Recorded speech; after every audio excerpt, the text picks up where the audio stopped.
মুসনাদ আহমদের হাদিস যে আমার উম্মতের মাঝ থেকে সর্বপ্রথম যে বিষয়টা উঠে যাবে তা হলো খেলাফত, আর সর্বশেষ যে বিষয়টা উঠে যাবে সেটা হচ্ছে নামাজ। আমরা দেখতে পাই খেলাফত, ইসলামী রাষ্ট্র, এগুলো আমাদের সমাজ থেকে উঠে গেছে। এগুলো প্রতিষ্ঠার কথা আজকে সমাজে খুব কম বলা হয়। অতএব খেলাফত উঠে গেছে, এই নামাজটা যদি আমরা সমাজ থেকে তুলে দেই, আমরা মুসলমান যদি আমরা নামাজ না পড়ি, তাহলে পৃথিবী আর বেশি দিন টিকবে না। অতএব এই মুসলমানের এত দাম যে আল্লাহ আল্লাহ বলনেওয়ালা থাকা পর্যন্ত এই পৃথিবীকে আল্লাহ ঠিক রাখবেন।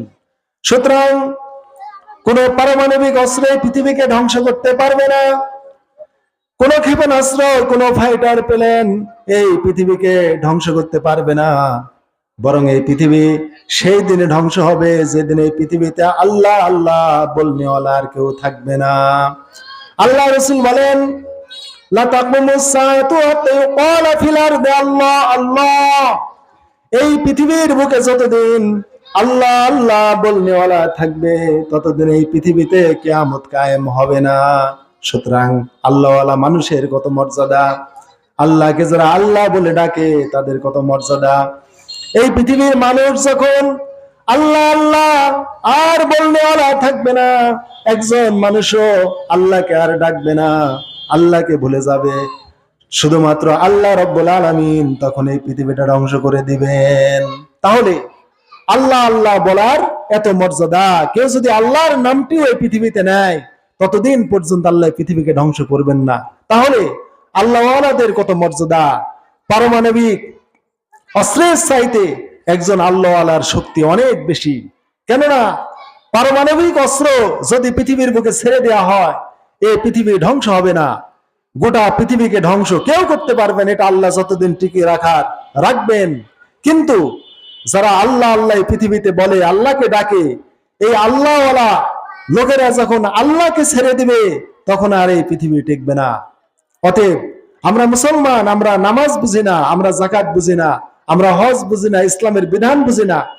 আজকে একটা দিনে মাহফিল, আমি কথা বলছি, এখানে মাত্র 3টা বাচ্চা ছেলে আর 2টা কিশোর ছেলে, এই মোট 5টা মাসুম বাচ্চা ছাড়া আর কেউ এখানে নেই। কাকে সামনে নিয়ে কথা বলবো? এই একটা মাহফিল, এখানে আজকে কোনো শ্রোতা নেই, এখানে কেউ বসে না, আসে না। আল্লাহর দিনে একটা মাহফিল, এর মর্যাদা আমরা বুঝি না। এখন আপনি ইন্তেকাল করেন, দেখেন আপনাকে রাত পাড়ি দিতে দেবে না, আপনার লাশটা আপনার ঘরে উঠবে না, আপনার এই লাশটা আপনার বাড়ির উঠানেই থাকবে, মসজিদের খাটিয়াতে চড়ে সারা রাত আপনাকে বাড়ির উঠানে হয়তো রাখবে। হয়তো রাত্রিতে দাফন করা সম্ভব না হলে আগামীকাল ফজর বাদ আপনার দাফন হয়েই যাবে ইনশাআল্লাহ। অতএব এই দুনিয়ার যেহেতু কোনো আমার নিঃশ্বাসের কোনো বিশ্বাস নাই, যে কোনো টাইমে আমার মালাকুল মউত আল্লাহর ফয়সালা হয়ে গেলে চলে আসতে পারে। অতএব আমরা জীবনকে মূল্যায়ন করি, আমরা আল্লাহর দিনে মাহফিলকে মূল্যায়ন করি, দিন শিখি, দিন বুঝি। দিন কোথার থেকে শিখবেন? আলেম ওলামার সোহবতে এসে দিনের আলোচনা শুনেই দিন শিখতে হবে। আপনাদের জন্য কোনো মাদ্রাসা নাই তো যে মাদ্রাসায় পড়ে দিন শিখবেন।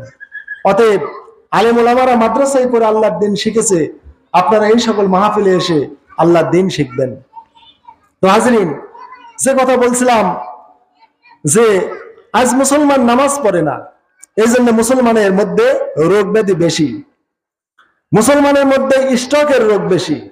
মুসলমান সবচাইতে বেশি স্ট্রোক ঘটে মুসলমানের হার্ট ডিজিজ, অর্থাৎ হৃদযন্ত্র, যেটা হৃদরোগ, মুসলমানদের হার্টের রোগ বেশি, মুসলমানদের হাই প্রেশার বেশি, মুসলমানদের স্ট্রোক বেশি, ব্রেন স্ট্রোক, এইগুলো মুসলমানদের বেশি। অথচ একজন হিন্দু, তার কিন্তু এত প্রেশার নাই, একজন হিন্দুর স্ট্রোক নাই, স্ট্রোকের, প্রেশারের এই রোগগুলো কিন্তু একজন হিন্দুর কম, আর একটা মুসলমানের এই রোগগুলো বেশি। এইটা গবেষণা করেছেন পাকিস্তানের প্রখ্যাত ডাক্তার তারেক মাহমুদ, তার লেখা সুন্নাতে রাসূল ও আধুনিক বিজ্ঞান, এই 10 খণ্ডের কিতাব। তিনি সিরিয়া, মিশর, সৌদি আরব বিভিন্ন রাষ্ট্রে তিনি ডাক্তারি করেছেন। এই পাকিস্তানের তারেক মাহমুদ তিনি গবেষণা করে দেখেছেন যে মুসলমানদের মধ্যে এই স্ট্রোকের রোগী হার্টের রোগী, প্রেশারের রোগী, টেনশনের রোগী, এগুলো মুসলমানদের মধ্যে বেশি আর হিন্দুদের মধ্যে কম। কি কারণ? এর কারণ হলো মুসলমানরা আল্লাহকে সাজদা করে না, তারা নামাজ পড়ে না, তারা মাথা নোয়ায় না। তারা এমনও মুসলমান আছে সারা বছর তারা মাথা মাটিতে রাখে না, সাজদা করে না। আর একটা হিন্দু প্রতিদিন সকালবেলা ঘুম থেকে উঠে তার বাড়িতে যে একটা ছোট্ট মূর্তি আছে কাচের ঘরের মধ্যে আবদ্ধ করা, বা তার বাড়ির গেটে বা বারান্দায় একটা মূর্তি আছে, ওই মূর্তির পদতলে একটা সেজদা দেয়, একবার মাথা নোয়ায়। এই মাথা নোয়ানোর দ্বারা তার মাথায় রক্তের সঞ্চালন বেড়ে যায়। এই জন্য কোনো হিন্দুর স্ট্রোক হয় না বা ব্রেন স্ট্রোক হয় না। আর মুসলমান সারাদিন তার কর্মব্যস্ততায় চলে যায়, কখনো তার এই মাথাটা সে নিচু করে না, আল্লাহর এই জমিনে সে সাজদা করে না। তার ব্রেনটা শুধু শূন্য উপরের দিকে আছে, এই জন্য আল্লাহ তার ব্রেনটা শূন্য করে দেন। তার মস্তিষ্কে রক্তের সঞ্চালন ঠিকভাবে হয় না, এই না হওয়াতে তার ব্রেন স্ট্রোক ঘটে। এই জন্য আমরা মুসলমান দেখতে পাই যে মুসলমানদের মধ্যে ব্রেন স্ট্রোক বেশি। এই জন্য হাজরিন, আল্লাহর যে বিধানগুলো আছে নামাজ থেকে শুরু করে সকল বিধান আল্লাহ যা দিয়েছেন সবকিছু ইহলৌকিক কল্যাণ আছে, পারলৌকিক মুক্তি আছে। অতএব আল্লামা কাশগরী রাহিমাহুল্লাহ বলেছেন, নামাজ যদি একটা সৃষ্টি ইবাদত না হতো তাহলে নামাজ সবচাইতে বড় ব্যায়াম হতো। তারেক মাহমুদ তার সুন্নাতে রাসূল আধুনিক বিজ্ঞান কিতাবে লিখেছেন যে পাকিস্তানের এক মুসলমান, সে হচ্ছে স্ট্রোক হয়ে গেল, তার আমেরিকায় চিকিৎসার জন্য তাকে নিয়ে যাওয়া হলো। আমেরিকার চিকিৎসক এই পাকিস্তানি রোগীকে ব্রেন স্ট্রোকের চিকিৎসা দিতে লাগলো। দিতে দিতে সে একটু সুস্থতা বোধ করলো। তখন আমেরিকান ডাক্তার একটা ব্যায়াম শিখিয়ে দিল যে, হে সম্মানিত রোগী, তুমি যদি এই ব্রেন স্ট্রোক থেকে যদি মুক্তি পেতে চাও তাহলে আমি তোমাকে একটা ব্যায়াম শিক্ষা দেব, যে ব্যায়ামটা যদি তুমি নিয়মিত করো তাহলে তোমার এই রোগটা তাড়াতাড়ি সুস্থ হয়ে যাবে, তুমি এই রোগ থেকে দ্রুত মুক্তি পেয়ে যাবে। তখন আমেরিকার এই ডাক্তার রোগীকে সোজা দাঁড় করালো। দাঁড় করিয়ে রেখে ডাক্তার বলল, রোগী আপনি কিছুক্ষণ আপনি এভাবে স্টিল দাঁড়িয়ে থাকেন, নড়াচড়া করবেন না। অর্থাৎ নামাজে আমরা যেভাবে কিয়াম করি, কিরাত পড়ি, কিরাত পড়া অবস্থায় যেমন ইমাম মুসল্লি সকলেই দাঁড়িয়ে থাকে, কোনো নড়াচড়া করে না, কোনো ডানে বামে কোথাও তাকায় না। আল্লাহ বলেছেন, কুমুলিল্লাহি কানিতিন, তোমরা বিনয়বনতার সাথে, অনিতিনের সাথে, তোমরা নম্রতার সাথে, তোমরা বিনয়ের সাথে আল্লাহ রাব্বুল আলামিনের জন্য তোমরা দাঁড়িয়ে থাকো। এখানে আল্লাহ কিয়াম করতে বলেছেন। নামাজে কিয়াম করতে হবে, নামাজে দাঁড়াতে হবে, স্থির হয়ে দাঁড়াতে হবে।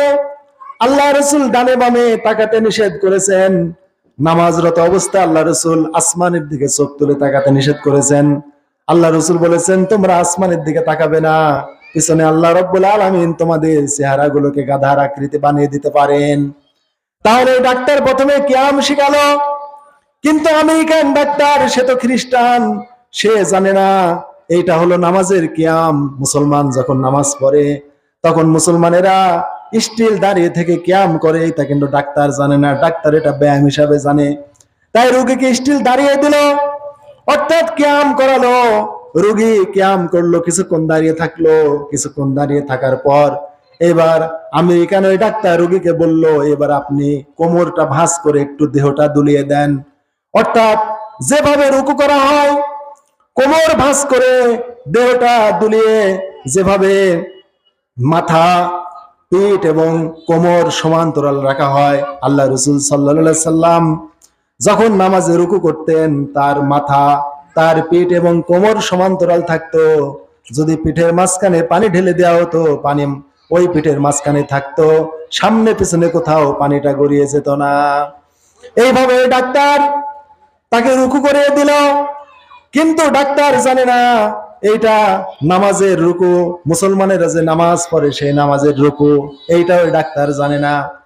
এই রুকু অবস্থায়, অর্থাৎ কোমর বাঁকা করে রুকু অবস্থায় ডাক্তার ওই পেশেন্টকে, রোগীকে কিছুক্ষণ সময় রেখে দিল। তারপরে ডাক্তার বলল এবার আপনি মাথা উঠান, অর্থাৎ আমরা সামি আল্লাহু লিমান হামিদা এইটা বলে আমরা যেভাবে মাথা উঠাই এবং স্থির দাঁড়িয়ে থাকি, এই আমেরিকান ডাক্তার ওই রোগীটার তখন এইভাবে রুকু থেকে তার মাথাটা উঠিয়ে দিল এবং কিছুক্ষণ সময় স্থির রাখলো। যেভাবে আমরা নামাজে রুকু থেকে উঠে স্থির থাকি এবং রব্বানা ওয়ালাকাল হামদ অন্ততপক্ষে এতটুকু আমরা পাঠ করি, এই পরিমাণ ডাক্তার তাকে রুকু থেকে তুলে অর্থাৎ এই ব্যায়াম থেকে তুলে তাকে দাঁড় করিয়ে রাখলো। কিছুক্ষণ রাখার পর এবার ডাক্তার সাহেব বলল, হে রোগী, আপনি আপনার কপালটা এবার জমিনে লাগিয়ে দেন। ডাক্তার জানে এটা একটা ব্যায়াম, কিন্তু জানে না এটা মুসলমানদের নামাজ। এবার ওই ডাক্তার রোগীকে কপালখানা মাটিতে লাগিয়ে দিল, অর্থাৎ সেজদায় লাগিয়ে দিল। এবার ডাক্তার বলল, আপনি এভাবে স্থির থাকুন। আল্লাহ রাসূল সাল্লাল্লাহু আলাইহি ওয়াসাল্লাম এইভাবে সাজদায় স্থির থাকতে বলেছেন এবং তিনি তাসবিহ পাঠ করতে বলেছেন ন্যূনতম 3 বার। এবার ডাক্তার কিছুক্ষণ রেখে এইবার বললে, এবার আপনি উঠে বসুন, অর্থাৎ আমরা একটা সিজদা করে মাঝখানে একটা আমরা বৈঠক করি। এইভাবে ডাক্তার তাকে বৈঠক করে দিল এবং এইখানে আল্লাহ রাসূল একটা দোয়া শিক্ষা দিয়েছেন, রব্বিক ফিরলি ওয়ারহামনি ওয়াহদিনি ওয়াফিনি ওয়ারযুকনি। এই দোয়াটা আমরা 2 সিজদার মাঝে আমরা পড়ি, অথবা আল্লাহ রাসূল বলেছেন ন্যূনতম তোমরা রব্বিক ফিরলি রব্বিক ফিরলি রব্বিক ফিরলি তোমরা 3 বার পাঠ করবে। তাহলে 2 সিজদার মাঝখানে বসে একটা দোয়া পাঠ করতে হয়। এই দোয়া পাঠের পরিমাণ ডাক্তার তাকে বসিয়ে রাখলো, রাখার পরে বলল, আপনি আবার কপালখানা আপনি মাটিতে লাগিয়ে দিন। এইভাবে রোগী কপালখানা মাটিতে লাগিয়ে দিল এবং স্থির থাকলো, যেটা আল্লাহ রাসূল সাল্লাল্লাহু আলাইহি ওয়াসাল্লাম ন্যূনতম 3 তাসবিহর কথা বলেছেন। এইভাবে ডাক্তার এইভাবে তাকে পরিপূর্ণ মূলত নামাজ শিক্ষা দিয়ে ডাক্তার বিদায় হয়ে চলে গেল।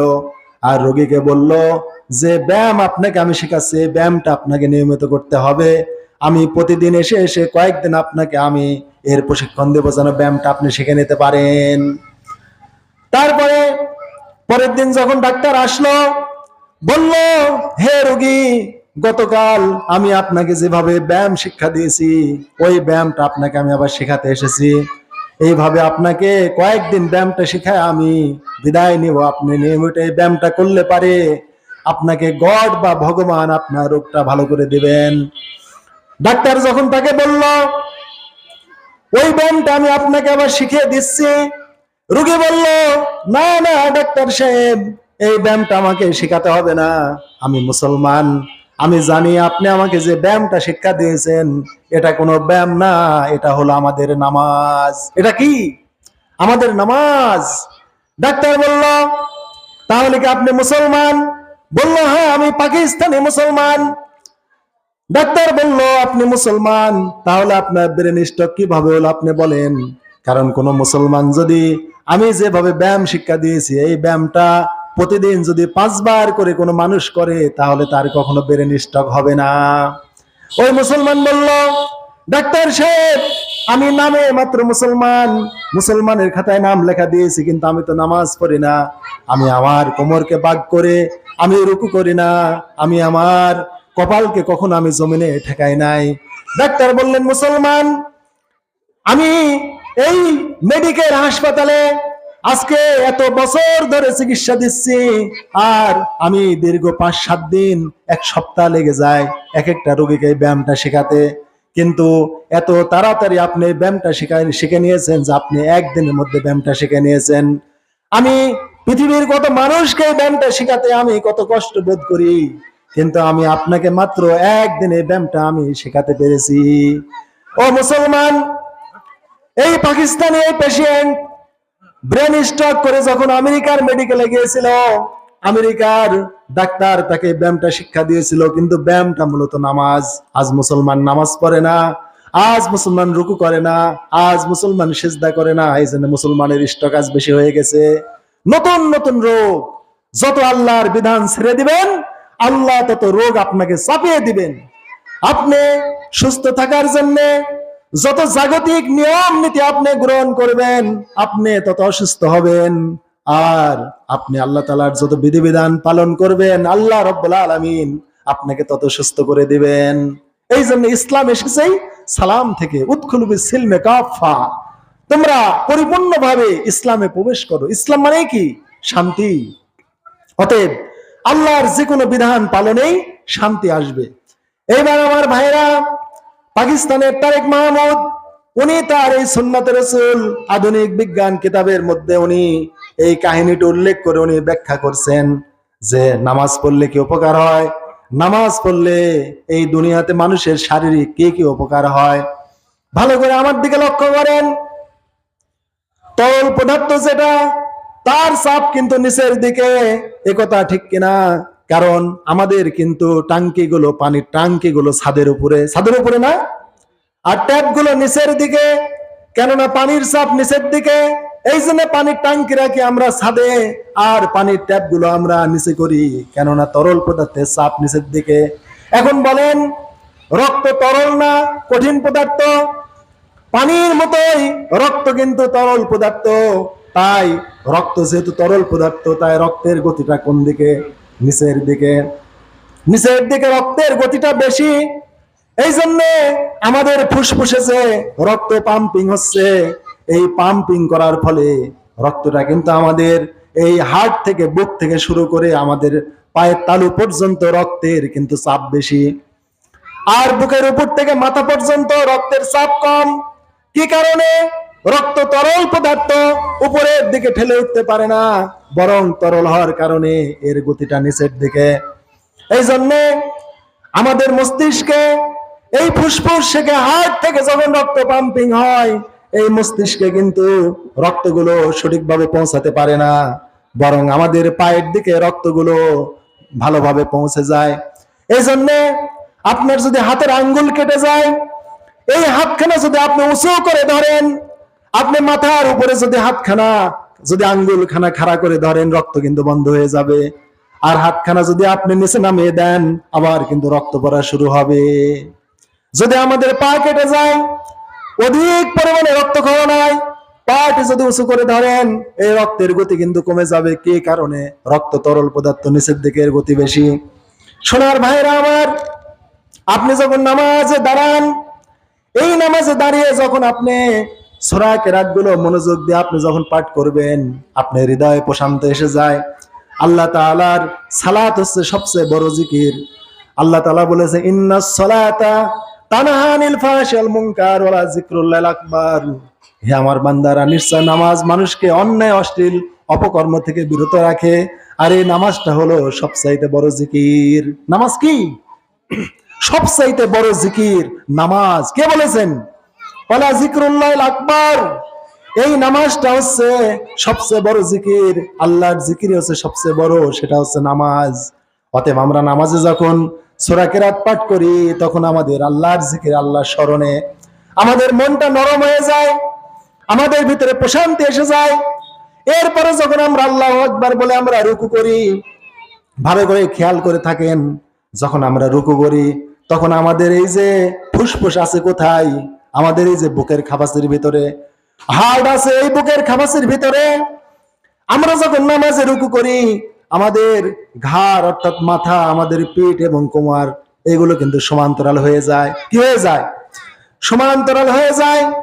তাহলে এই জায়গায় বুকে আছে হার্ট, ফুসফুস, এইখানে যখন রক্ত পাম্পিং হচ্ছে, তখন আমার পিঠ দিয়ে, ঘাড় দিয়ে কিন্তু আমার মাথায় রক্তটা কিন্তু সহজে আসতে পারছে না?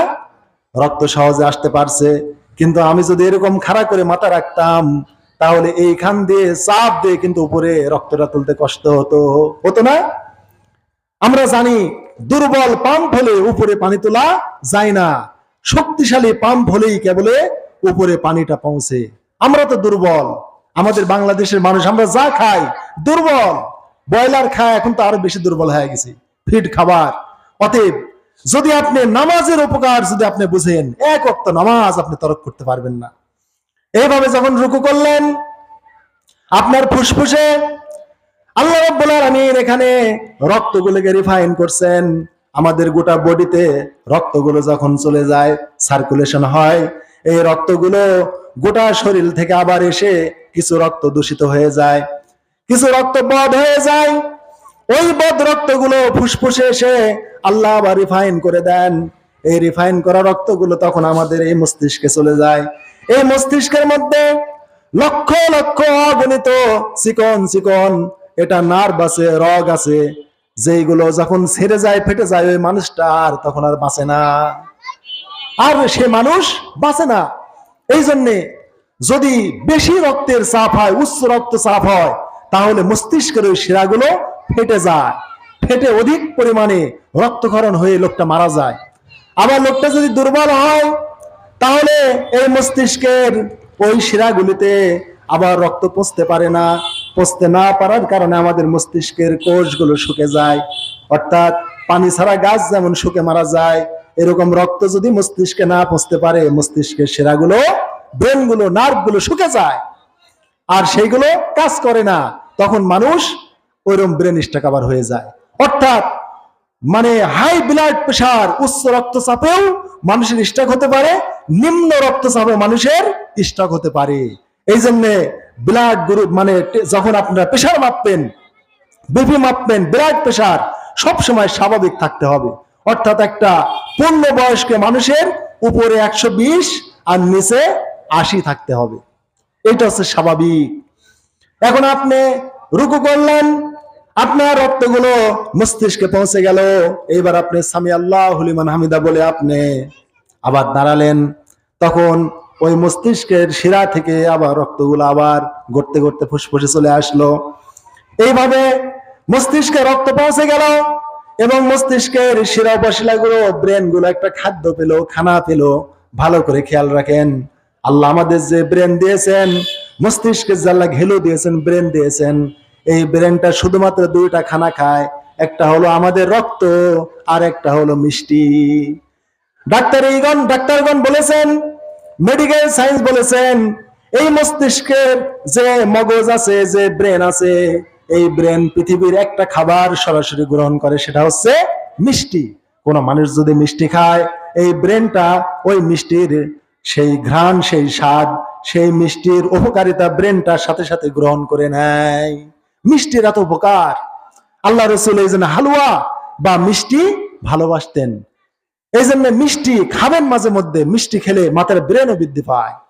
রসুল যেটা পছন্দ করেছেন, তিনি হালুয়া, আসাল বা মধু, এই মিষ্টান্ন জিনিস তিনি পছন্দ করতেন। কেননা মিষ্টি, এই ব্রেন সরাসরি মিষ্টি খায়। আমরা যখন মিষ্টি খাই, এই মিষ্টিটা ব্রেন সরাসরি গ্রহণ করে, কিন্তু আমরা যে মাছ খাই, গোস্ত খাই, ফলমূল যাই খাই, ওইটা শরীরে হজম হওয়ার পর ওর নির্যাসটা ব্রেন গ্রহণ করে। তাহলে অন্যান্য যে খানা খাই, ওইটা হজম হওয়ার পর ওর নির্যাসটা ব্রেন গ্রহণ করে, কিন্তু মিষ্টি যে আমরা খাই, মিষ্টিটা সরাসরি এই ব্রেন গ্রহণ করে। সুবহানাল্লাহ বলবেন না? সুবহানাল্লাহ বিহামদিহি। তাহলে আমার ভাইরা, এবার আপনি সামি আল্লাহু লিমান হামিদা বলে আপনি আবার কিয়াম করলেন, রুকু থেকে দাঁড়ালেন, স্থির থাকলেন। তারপরে আপনি যখন সিজদা করলেন, এবার আপনি চিন্তা করে দেখেন, যখন আপনি মাটিতে কপালখানা ঠেকালেন, সিজদা করলেন, তখন আপনার এইরকম হয়ে গেল, অর্থাৎ কপালখানা নিচে গেল আর হাড় উপরে চলে আসলো, আসলো না?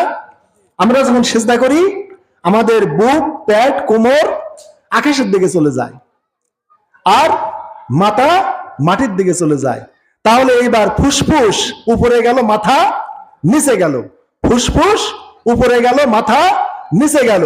এইবার বলেন, এইবার যখন এই ফুসফুস থেকে রক্ত যখন পাম্পিং হবে, এই যে আপনারা প্রেসার মাপতে যান, ডাক্তারের হাতের মধ্যে যেটা থাকে বিপি মেশিনের, ওই রকম হচ্ছে ফুসফুস, ওই রকম পাম্পিং হচ্ছে, ওখানে ফসফস করছে, চাপ দিচ্ছে, একবার একবার ছেড়ে দিচ্ছে। দেখেন আপনার বাম পাজরে আপনি হাত দিয়ে দেখেন, ধুকধুক ধুকধুক করছে। এই ধুকধুক করা মানে ওই ফুসফুস একবার নিজেকে গুটিয়ে নিচ্ছে, ওইভাবে সে রক্তকে টেনে নিচ্ছে শরীর থেকে। ওর দুইটা ডিভিশন আছে, একটা বদ রক্ত থাকে আর একটা রিফাইন রক্ত থাকে। ওই বদ রক্ত যখন জমা হয় একটার মধ্যে, ওই বদ রক্ত ওই রিফাইন করাটার মধ্যে এসে ওই বদ রক্তটা রিফাইন হয়ে যায়। রিফাইন হয়ে আল্লাহ রব্বুল আলামিন শুধুমাত্র রিফাইন রক্তগুলো আবার আমাদের দেহের মধ্যে আল্লাহ আবার সার্কুলেশন ঘটিয়ে দেয়। আল্লাহ তাআলা ওই মানে মোবিল যে স্যালো মেশিনে পুড়ে গেলে মোবিল দুর্বল হয়ে যায়, ও রিফাইন করার কোনো পথ নাই, কিন্তু আল্লাহ তাআলা আমাদের এই ফুসফুসে দুটো অংশ আল্লাহ রেখে দিয়েছেন। একটাই বাতিল বর্জ্য রক্তগুলো জমা হচ্ছে, আরেকটাই পিউরিফিকেশন হচ্ছে। যদি এই রক্তগুলো যদি আল্লাহ পবিত্র না করতেন, একে আবার রিফাইন না করতেন, এই বদ রক্ত হয়ে হয়ে ইঞ্জিল যেমন এককালে এই মোবিল পুড়ে ইঞ্জিল পুড়ে যায়, নষ্ট হয়ে যায়, অকেজ হয়ে যায়, আমাদের ভিতরের পার্টস পাতি এই রক্ত যদি নাপাক হয়ে যেত, দূষিত হয়ে যেত, আমরা ইঞ্জিলের নাই অচল হয়ে যেতাম। সুবহানাল্লাহ বিহামদি বলবেন না? সে আল্লাহকে কি চিনার দরকার নাই? আরে ভাই, নামাজ যদি আপনি বুঝেন, এক ওয়াক্ত নামাজ আপনি তরক করতে পারবেন না, এত উপকার। এবার আপনি সেজদা করলেন, আপনার মাথা চলে গেল মাটিতে, আর ফুসফুস চলে গেল উপরে। এবার ফুসফুস যখন চাপ দিবে, আমি আগেই বলেছি তরল পদার্থে নিচের দিকে গড়ে না উপরের দিকে যায়? নিচের দিকে গড়ে। এইবার আপনার এই মস্তিষ্কের ভিতরে এত চিকন চিকন রগ আছে, সবকিছু দিয়ে এখন এই ফুসফুস যখন এই পাম্পিং করবে রক্তটা, তখন আমাদের মস্তিষ্কের শিরা উপশিরা রক্তটা চলে যাবে। এইভাবে আপনি যখন 5 ওয়াক্ত নামাজ যখন শেষ করবেন, আপনার হৃদয়ে একটা প্রশান্তি পাবেন। এই প্রশান্তি আর পৃথিবীর কোনো মানুষকে দেখাতে পারবেন না। এটা ঠিক কিনা? তাহলে এই নামাজ যারা পড়ে তারা কোনো টেনশন করে না, চিন্তা করে না। শুধু তাই না, আল্লাহ রাসূল তাওবার নামাজে শেষে তিনি 4টা বিষয় থেকে প্রার্থনা করতেন। সহিহ বুখারী, মুসলিম, আবু দাউদের হাদিস, আরো অনেক বিষয় থেকে প্রার্থনা করতেন। আল্লাহুম্মা ইন্না আউযু বিকা মিনাল হাম্মি ওয়াল হাজ্জি ওয়াল আজ্জি ওয়াল কাসলি ওয়াল বুখলি। হে আল্লাহ, আমি তোমার কাছে অপারগতা, অলসতা, অক্ষমতা, ঋণ সব কিছু থেকে রব্বুল আলামিন আমি আপনার কাছে পানা চাই।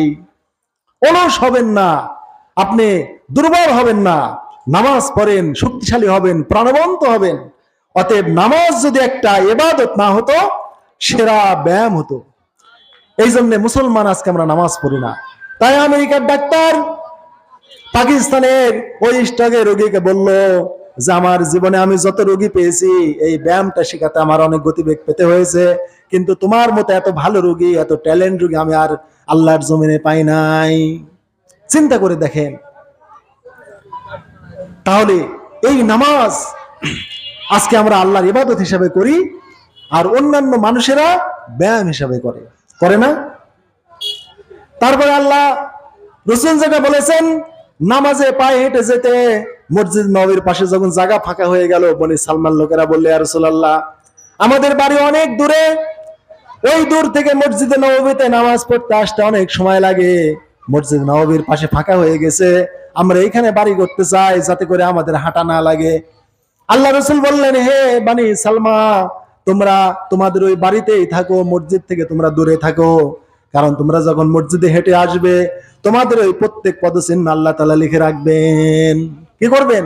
আল্লাহ লিখে রাখবেন, জমিন কিয়ামতে সাক্ষ্য দিবে। ইজা রাআইতুমুর রাজুলা ইয়াতাদু ফিল মাসাজিদ ফাশহাদু লাহু বিল ঈমান। সুনানে তিরমিজির হাদিস, আল্লাহ রাসূল বলেন, যখন কোন মুসলমানকে হেঁটে মসজিদের দিকে যেতে দেখো, তখন তাকে ঈমানদার বলে সাক্ষ্য দাও। আপনি হেঁটে মসজিদে যাবেন কেন? আপনি ডায়াবেটিস হয়েছে আর আপনি 2 কিলো হাঁটবেন? আপনি হেঁটে মসজিদে যান না, আপনি ওই হাঁটাটা কমিয়ে দিয়েছেন। আল্লাহ রাব্বুল আলামিন আপনাকে ডায়াবেটিস আপনার তাকদিরে, আপনার শরীরে দিয়ে আল্লাহ রাব্বুল আলামিন আপনাকে ঠিকই 2 কিলো হাঁটাচ্ছেন। আপনি বুঝেন না। আপনি দুনিয়া মানতে চান রিল্যাক্সে থাকার জন্য, কিন্তু আল্লাহ তাআলা রোগ দিয়ে আপনাকে আল্লাহ পেরেশানি ফেলায় দিবেন। তাহলে ডায়াবেটিসের রোগীর আজকে ডায়াবেটিস হয়েছে, ডাক্তার বলছে 2 কিলো হাঁটা লাগবে, হাঁটছে, কিন্তু আল্লাহর নিয়মগুলো পালন করলে এই 2 কিলো হেঁটে যদি আগে সে যদি মসজিদে যেত, এই রোগ তার হতো না আল্লাহর রহমতে। কেননা সে হাঁটা কমিয়ে দিয়েছে, আল্লাহ তাকে রোগ দিয়েছে। কেননা আপনাকে আল্লাহ তাকদিরে লিখে দিয়েছে যে তোকে আমি হায়াত দিব 60 বছর। এই 60 বছরের মধ্যে তোকে 500 কিলো রাস্তা হাঁটতে হবে, আপনার তাকদিরে লেখা আছে। কিন্তু এই 500 কিলো রাস্তার মধ্যে আপনি 400 কিলো হেঁটেছেন, 100 কিলো হাঁটেন নাই। আপনার ওই 100 কিলো পূর্ণ না হওয়া পর্যন্ত মৃত্যু হবে না। আল্লাহ আপনাকে হাঁটাবেনই হাঁটাবেন। এই যে আল্লাহর তাকদিরে যেটা ফয়সালা, এটা রদ হয় না। এই যে আল্লাহ রাসূল একবার রাস্তা দিয়ে যাচ্ছেন, একটা তিনি খুরমা খেজুর তিনি খুঁটে পেলেন, পরে পেলেন। আল্লাহ রসুল এটা তুললেন, তোলার পরে সাথে সাথে একটা ভিক্ষুক চলে আসলো। আল্লাহ রসুল সাল্লাল্লাহু আলাইহি ওয়াসাল্লাম এই খুরমা খেজুরখানা ভিক্ষুকের হাতে দিয়ে দিলেন। মানে ভিক্ষুক মনে করছে যে খেজুরটা আমি ধরবো, কিন্তু আল্লাহ রসুল দেখলেন খেজুরটা রাস্তায় পড়ে থাকলে মানুষের পায়ের তলায় পড়ে নষ্ট হতে পারে, অতএব রসুল এটা তুলে নিলেন, কিন্তু খেতেন না। কি কারণে? হতে পারে এটা সাদগার বা জাকাতের মাল, আর সাদগা বা জাকাত আল্লাহ রসুল সাল্লাল্লাহু আলাইহি ওয়াসাল্লাম খান না, এবং তার পরিবারের জন্য এটা আল্লাহ হারাম করে দিয়েছেন। আল্লাহ রসুল সাল্লাল্লাহু আলাইহি ওয়াসাল্লাম বললেন, হে ফকির, তুমি যদি খেজুরের কাছে না আসতে, আল্লাহ রাব্বুল আলামিন তোমাকে যে কোনো ভাবে খেজুর তোমার কাছে আল্লাহ পৌঁছানোর ব্যবস্থা করে দিতেন। কেননা এটা আমি খেতাম না, আমি মোহাম্মদ পরে পাওয়া জিনিস আমি খাই না। হতে পারে এটা জাকাতের মাল, ফিতরার মাল, সাদগার মাল, এটা তো আমি খাবো না। অর্থাৎ আমি মোহাম্মদ তোমার মতো ফকিরকে খুঁজে এটা আমি দিতাম।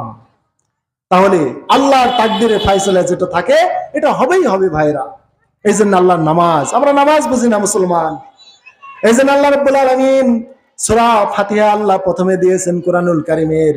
এই সূরা ফাতিহাকে আল্লাহ তাআলা নামাজ বলেছেন।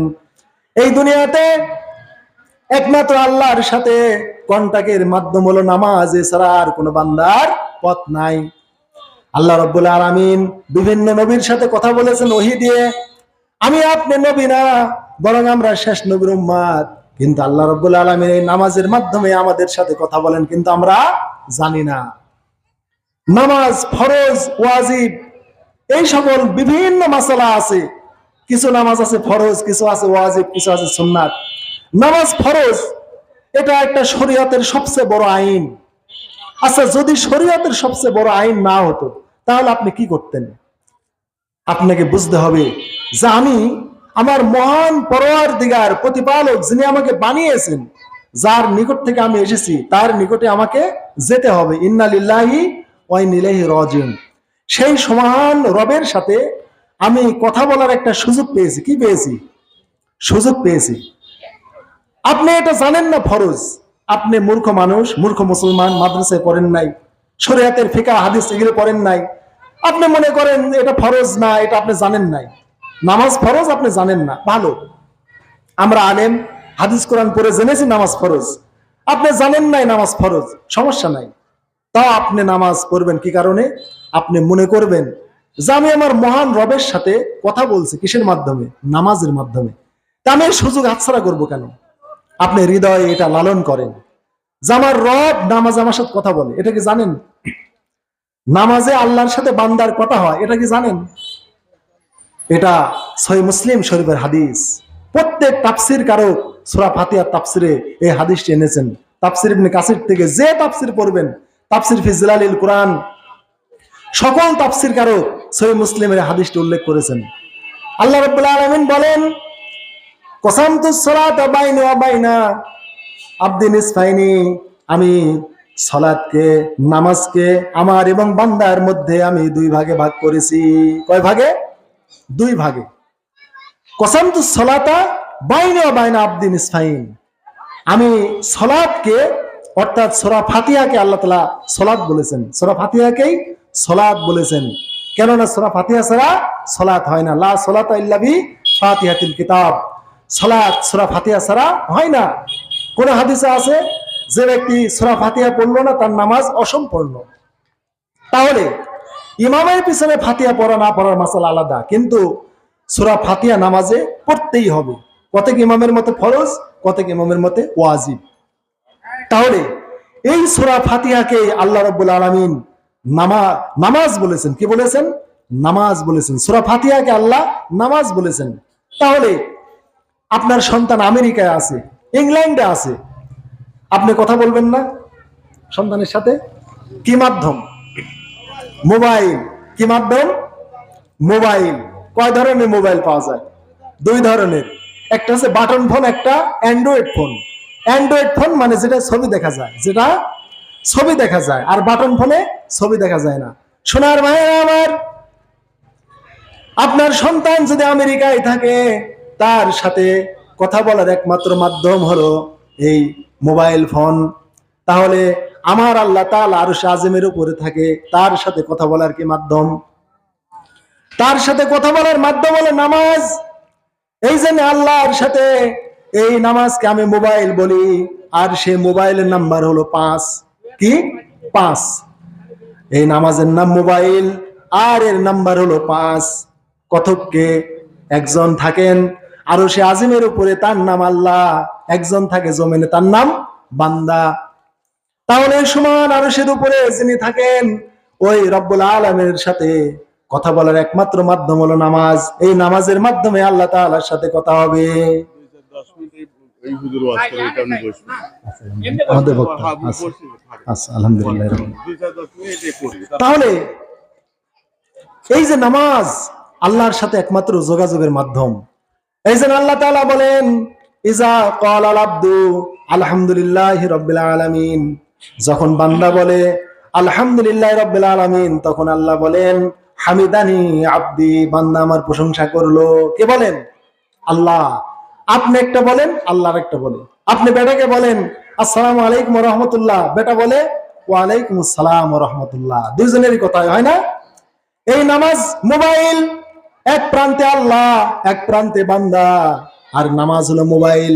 আপনি যখন আলহামদুলিল্লাহ রাব্বিল আলামিন পড়েন, তখন আল্লাহ রাব্বুল আলামিন অপর প্রান্ত থেকে বলে হামিদানি আব্দি, এই বান্দা আমার প্রশংসা করলো। কি খুশি হয় আল্লাহ। এই জন্য আলহামদুলিল্লাহি রাব্বিল আলামিন, সমস্ত প্রশংসা আল্লাহরই জন্য, যিনি বিশ্ব জগতের প্রতিপালক।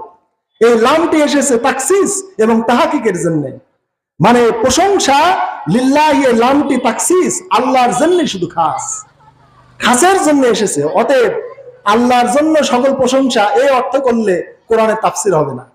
সকল প্রশংসা আল্লাহরই জন্য, যিনি বিশ্ব জগতের প্রতিপালক।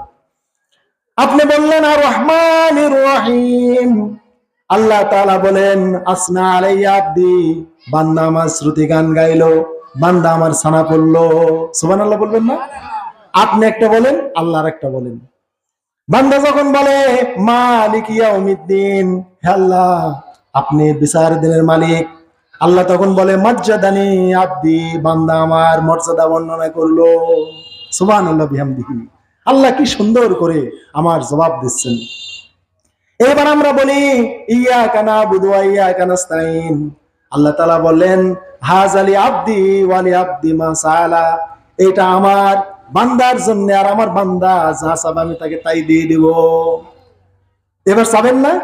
আপনি আল্লাহকে বললেন প্রশংসা করে ইয়াকা নাবুদু, আল্লাহ আমরা তোমারই ইবাদত করব। এখানে একটা তাকদিম মুআক্কাদ তাখির। যদি অর্থ করেন আমরা তোমার ইবাদত করব, তাহলে অর্থ হয় অন্যেরও করার সম্ভাবনা আছে। এই জন্য আরবের কাফের মুশরিকরা লা ইলাহা ইল্লাল্লাহ পাঠ করে নাই। ওরা জানে লা ইলাহা ইল্লাল্লাহ যদি পাঠ করি, তাহলে আর আমাদের আর কোনো সুযোগ নাই, একমাত্র আল্লাহর জন্যই সব করতে হবে। আর এই 360টা মূর্তি আজই বের করে দিতে হবে কাবাঘর থেকে। অতএব এগুলো বেরো করবো না, লা ইলাহা ইল্লাল্লাহ পাঠও করবো না। এই জন্য আল্লাহ রাসূলগণ এই পৃথিবীতে এসে একটা কথাই বলেছেন, ইয়া আইয়ুহান নাস কুলু লা ইলাহা ইল্লাল্লাহ তুফলিহু, তোমরা শুধু লা ইলাহা ইল্লাল্লাহ বলো, তাহলে কামিয়াব হয়ে যাবে। অর্থাৎ আল্লাহ রাজ্জাক, আল্লাহ সাত্তার, আল্লাহ কহ্হার, আল্লাহ জব্বার, আল্লাহ রব, এটা কাফেরের আগে থেকে জানতো। এই জন্য রাসূলকে এসে রবের দাওয়াত, খালেকের দাওয়াত, মালিকের দাওয়াত, এই দাওয়াত দিতে হয় না, দিতে হয়েছে কিসের? ইলাহের দাওয়াত। ইলাহ শুধু একমাত্র আল্লাহ আমাদের ইলাহ। এই জন্য ইয়াকা নাবুদু, আসলে নাবুদুকা নাস্তাইনুকা ছিল আরবি ব্যাকরণের নিয়ম অনুযায়ী, কিন্তু এখানে তাকদিম মুআক্কাদ তাখির, মাফুলকে, কর্মপদকে তাকসিস করে আগে আনা হয়েছে এবং ইবাদতটা আল্লাহর জন্য শুধু খাস হয়েছে। অতএব আমার ভাইরা, ইবাদত যদি শুধু আল্লাহর জন্য খাস করতে পারেন, ওয়া ইয়াকা নাস্তাইন, আর আল্লাহর কাছে যদি শুধু সাহায্য চাইতে পারেন, আল্লাহ বলেন বান্দা যা চাবে আমি তাকে তাই দিয়ে দেব। আমরা কি চাইলাম? ইহদিনাস সিরাতাল মুস্তাকিম, আল্লাহ তুমি আমাদের সিরাতাল মুস্তাকিমের পথে আমাদের পরিচালিত করো। আমরা কি ছিলাম? সিরাতাল মুস্তাকিম। এই জন্য সিরাতাল মুস্তাকিমে একমাত্র পথ। ইসলামের পথ কয়টা? একটা। এই একটাই হচ্ছে সিরাতাল মুস্তাকিম, যে পথের উপরে আদম আলাইহিস সালাম থেকে শুরু করে শেষ নবী মুহাম্মদ সাল্লাল্লাহু আলাইহি ওয়াসাল্লাম পর্যন্ত সকলে এই পথের উপরে ছিলেন। এই পথের উপরে মানুষকে দাওয়াত দিয়েছেন। এই পথ ভিন্ন যত পথ আছে, সব পথ শয়তান আবিষ্কার করেছে। এই জন্য আল্লাহ রাসূল একবার সরল রেখা টানলেন এবং বললেন এইটা হচ্ছে সিরাতুল মুস্তাকিম। আর এই যে পাশে তোমরা রাস্তা দেখতে পাচ্ছ, এগুলি সব শয়তানের পথ। এই মোড়ে মোড়ে শয়তান এসে বলছে এই দলে আসেন, এই পথে আসেন, এই পথে আসেন, বিভিন্ন পথ দেখাচ্ছে। আমরা আলেমরা কোনো আঁকাবাঁকা পথ না দেখিয়ে ওই সিরাতাল মুস্তাকিমের পথে আপনাদের দাওয়াত দিই। সিরাতাল্লাযীনা আন'আমতা আলাইহিম, রব্বুল আলামিন এই সিরাতাল মুস্তাকিমের পথে তুমি তাদেরকে পরিচালিত করেছো যাদের প্রতি তুমি নিয়ামত করেছো। আল্লাহ নিয়ামত না করলে এই পথের উপরে চলা যায় না। এই পথের উপরে চলেছে কারা? মাল্লাযিনা আন'আমাল্লাহু আলাইহিম মিনান নাবিয়্যিন ওয়াস সিদ্দিকিন ওয়াস শুহাদাই ওয়াস সালিহিন। এই পথের উপরে চলেছে নবী, সিদ্দিক, শুহাদা এবং সালিহিন। ওয়া হাসুনা উলাইকা রাফিকা, আর এই লোকেরাই, এই মানুষরাই সবচাইতে বন্ধু হিসাবে উত্তম। এর চাইতে উত্তম বন্ধু আর নাই। অতএব এই সিরাতাল মুস্তাকিমের পথে যদি চলেন, কিয়ামতের দিন আপনি নবী, আপনি সিদ্দিক, আপনি শুহাদা, আপনি সালিহিনদের সাথে থাকবেন। এই পথ ব্যতীত অন্য কোন পথে যাবেন তাহলে শয়তানের পথে চলে গেলেন। গায়রিল মাগদুবি আলাইহিম ওয়ালাদ-দাল্লিন, আর মুনাম বিল্লাহ, যাদের প্রতি তুমি নিয়ামত করেছো তারা গজবপ্রাপ্তও নয়, তারা পথভ্রষ্টও নয়। তাহলে আল্লাহ যাদের প্রতি নিয়ামত করেন, মুনাম যাদের প্রতি নিয়ামত করেন, এই নিয়ামত প্রাপ্ত লোকদের দুটো গুণ থাকবে না। কয়টা গুণ? একটা হচ্ছে মাগজুব আর একটা হচ্ছে দল্লিন। মাগজুব হলো ইহুদি, দল্লিন হচ্ছে খ্রিস্টান। অতএব আল্লাহর এই মাগজুব, আল্লাহর গজব প্রাপ্তও তারা নয় এবং দল্লিন পথভ্রষ্টও নয়। এই দুইটা গুণ থেকে মুনাম বিল্লাহ, যারা আল্লাহর নিয়ামত প্রাপ্ত, তারা মুক্ত থাকবে। অতএব এর অর্থ হচ্ছে সিরাতাল্লাযীনা আন'আমতা আলাইহিম গায়রিল মাগদুবি আলাইহিম ওয়ালাদ-দাল্লিন, আমাদেরকে তাদের পথেই পরিচালিত করো যাদের প্রতি তুমি নিয়ামত করেছো, যারা পথভ্রষ্ট, যারা মাগজুব গজব প্রাপ্ত নয় এবং দল্লিন পথভ্রষ্ট নয়। এইটা হচ্ছে সঠিক অর্থ। আমাদের সমাজে অর্থ করা হয় আল্লাহ তুমি আমাদের ওই পথে পরিচালিত করো যাদের প্রতি তুমি নিয়ামত করেছো, আর ওই লোকদের পথে পরিচালিত করো না যারা গজব প্রাপ্ত এবং পথভ্রষ্ট। এটা একটা ভুল কথা। 25টার মতো তাফসীর দেখেন আপনি, জালালাইন থেকে, কাশফ থেকে, ইবনে কাসির থেকে, সকলেই বলেছেন গায়বটা হচ্ছে সিফাত। গায়বটা আল্লাযিনা মাউসুফ আর গায়বটা সিফাত হয়েছে, অর্থাৎ মুনাম বিল্লাহ এরা হচ্ছে মাউসুফ আর গায়ব হচ্ছে সিফাত। এই মুনাম বিল্লাহ বা আল্লাহ নিয়ামত প্রাপ্তরা এই দুইটা গুণ থেকে মুক্ত। অতএব পথ দুইটা না, পথ একটাই, কিন্তু সিরাতাল মুস্তাকিমে যারা চলে এই মুনাম বিল্লাহ, এই দুইটা গুণ থেকে তারা মুক্ত। এই দুইটা গুণ তাদের মধ্যে থাকবে না। অতএব হাজরিন, আমরা 5 ওয়াক্ত সালাত আমরা জামাতে আদায় করব ইনশাআল্লাহ। সালাতের গুরুত্ব ইহতিমাম আমরা দিব, তাহলে ইনশাআল্লাহ আল্লাহুল আজিজ আল্লাহ তাআলা আমাদের জান্নাতুল ফেরদাউস নসিব করবেন।